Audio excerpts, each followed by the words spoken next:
Hi everyone, this is Race for Survival. This is the second part for today for Thursday, August 27th, 2015. Sorry if you hear that noise in the background, that's my computer. It's this new screencasting software or whatever. It's insane. It requires so much processing power, it sounds like my PC is going to blow up. And that's how it seems like too. It seems like every day there's like new updates. Oh, you gotta download the new version of this, a new version of that. It's like every single day I got like something, at least one thing that's coercing me into trying to download and update, and it's like, Jesus man, can't you just go a week without changing something? But the changes are occurring fast.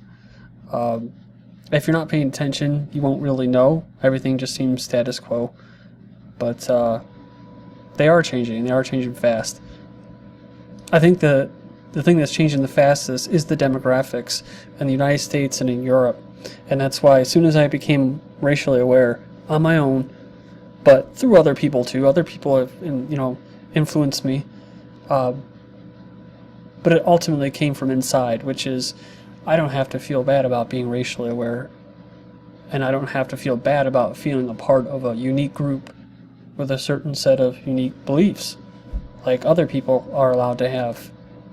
And once I felt that, once I felt like that, and then once I started to identify with that group as a European, then everything changes, and all that other crap, it kind of falls away.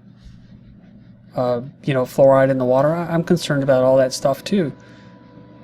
Wireless frequencies and cell towers and stuff, and I try to do the best that I can to avoid those things, but as far as all that goes, that stuff doesn't really matter as much to me anymore. Alright, so we have Merkel vowing no tolerance for migrant hate as 55 died in the Mediterranean. She will tolerate open borders, though, and a bunch of African and Arab illegal immigrants. She will tolerate them. She will allow Christian churches to be converted into mosque. That is true. I'm not making that up. And it's not just in Germany. She will tolerate that. She will have no tolerance for revisionist history, going back and starting to wonder, was there really 6 million Jews killed? Well, actually there wasn't, but you just throw them in jail, keep them out of here. Oh, people want to go out and protest, Pegida protest, let's just go in and call out a bomb threat and we'll shut that protest down. No tolerance for that. She referred to the anti-immigrant violence, or anybody that decides to take action against this invasion because the government isn't doing anything, as being vile. Here, German politicians scorning Europe for not taking illegal immigrants. She said it was a huge disgrace on live television. I find it a huge disgrace when the majority of member states say that's got nothing to do with us. Returning to a Europe without open borders will have a catastrophic economic, political, and cultural consequences. Returning to a Europe without open borders, in other words, shutting the borders down, will have a catastrophic economic, political, and cultural consequence. There you go, right?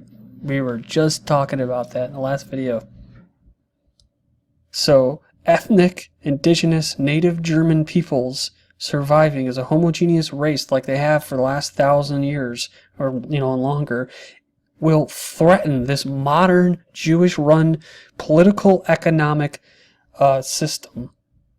That's basically how I interpret what she's saying. For whatever it's worth, though, Germany is taking in the highest amount of refugees, or whatever they want to call them, asylum seekers, we call them invaders. They are taking in the bulk of it, so they're saying now start sharing it. But again, these same countries and these same politicians were saying what just a few years ago? They would tell us that mass immigration was only a benefit, a plus to the economy. Now they're freaking out. Probably do like the cheap labor, but what's happening in Eastern Europe, Southeastern Europe, is that these countries, Serbia, Slovakia, and all them, they don't have the economy. They're not economic powerhouses like them, where they can keep these invaders away. They process them, and then they end up just moving on to the quote richer countries, to Germany and the UK and France. So now that they got exactly what they wanted, they demand that others take a portion of responsibility. In this other article, Merkel blasts anti-immigrant rioters while Holland wrings his hands. They've been doing nothing to stop the tide of illegal aliens, mostly Muslims from Africa and the Middle East, into Europe, and they wonder why the crisis is escalating. They say that they should have listened to Australian Prime Minister Tony Abbott months ago. So Merkel wins the Captain Obvious Award. I'm not really sure how they didn't see this coming, but she says, there are moments in European history when we face exceptional circumstances, and these are exceptional circumstances that will last. But then you think, oh, she's going to do something. But then you take little snippets of this, right? What she says. She vowed, there will be no tolerance of those who question the dignity of other people. I don't think really the dignity of other people is in question. It's about the preservation of your own people that you represent, which is why she was what? She was booed. She was actually booed and called a traitor in Germany. Surprise here, though, it says, despite being recently booed by protesters near Dresden, where they want to set up another refugee center, President Obama praised Merkel in a phone conversation. Basically, he praised her decision to open Germany's borders to all Syrians who claim to be refugees. And this is what we're talking about right here. This is this policy that she's talking about. German government opens borders to all Syrians, bypassing EU laws. Basically, what this means is that Syrians will no longer have their asylum cases reviewed to see if they are genuine refugees. They will be let in regardless. Just about a week ago, there was an article that I covered that said something about that only Syrians are getting priority. This had to do with the Calais crisis, where they said only Syrians would be allowed in or given precedent. Now they're just going to let them in regardless of whether they're actually war refugees or economic migrants. So it's very obvious that they're not about closing the borders. It's just about other European countries have to share the burden. So it would make sense that she would make a statement like this, which is what I was saying. Germany is a compassionate country, You know, aren't you a human? Don't you care about these humans? Can't you empathize with them? Don't you have a heart? They say, we'll not allow refugees to be met here by hateful slogans or alcohol-fueled loudmouths. It said they would be treated with dignity and respect. So Germany predicts that it will be flooded with over 800,000, almost 1 million illegal immigrants this year. So tying all this together, it says they are simply economic illegal immigrants like all the others because they pass through many safe countries. EU leaders know this, but they still call them refugees because it makes the European majority less against them, less hostile towards them flooding into Europe. Which is why the thought police now want you to refer to all of these asylum seekers, economic migrants, as refugees instead of what? Invaders.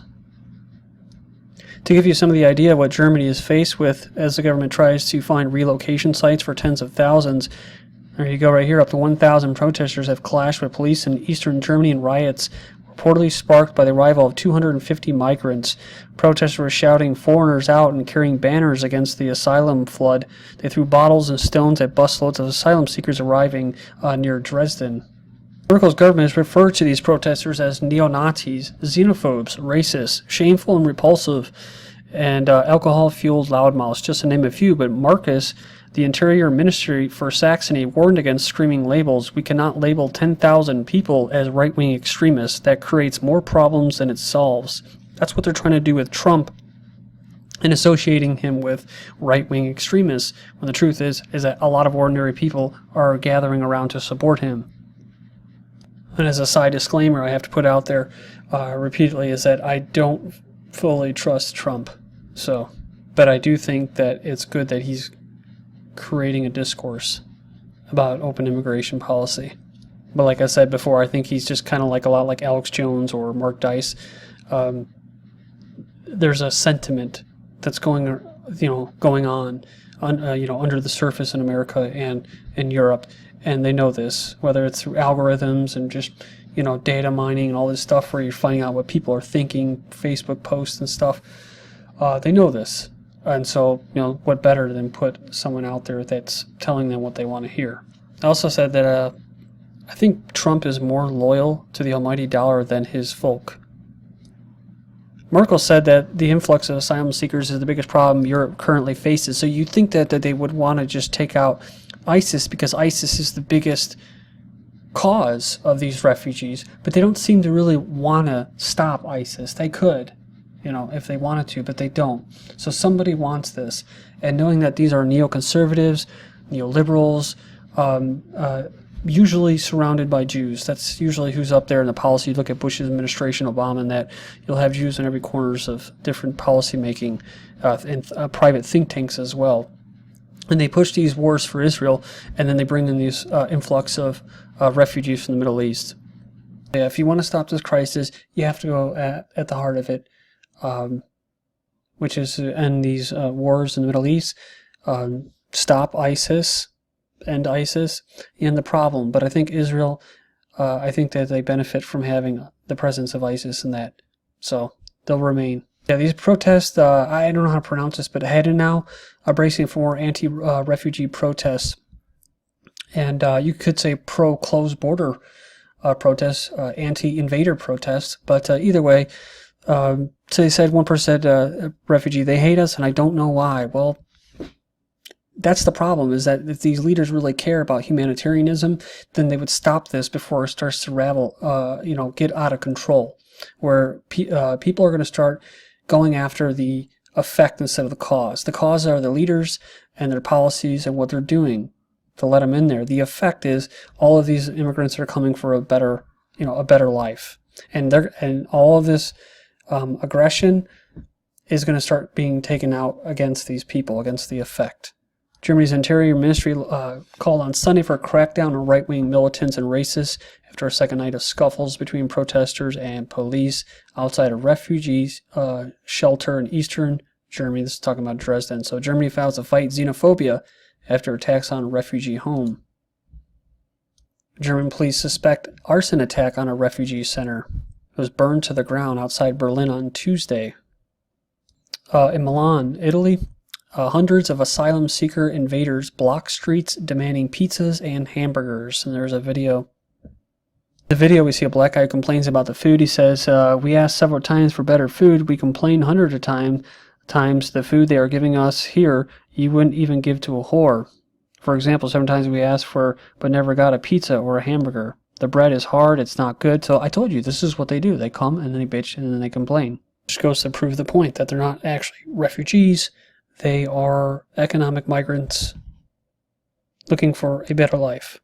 And the biggest promoter of open border policies in Europe and North America, the United Nations, says Europe's response to this invasion is not working. They should establish a human rights-based, coherent, and comprehensive migration policy, which makes mobility its central asset. So allow these invaders to move more freely among the European Union. It's the only way in which the EU can reclaim its border, by opening borders.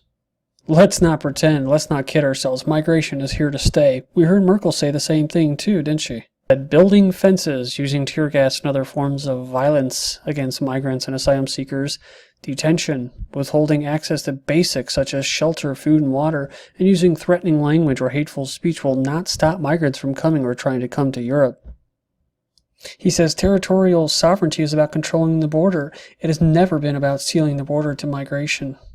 So you like how they're just twisting things? The thought police, double think type strategy.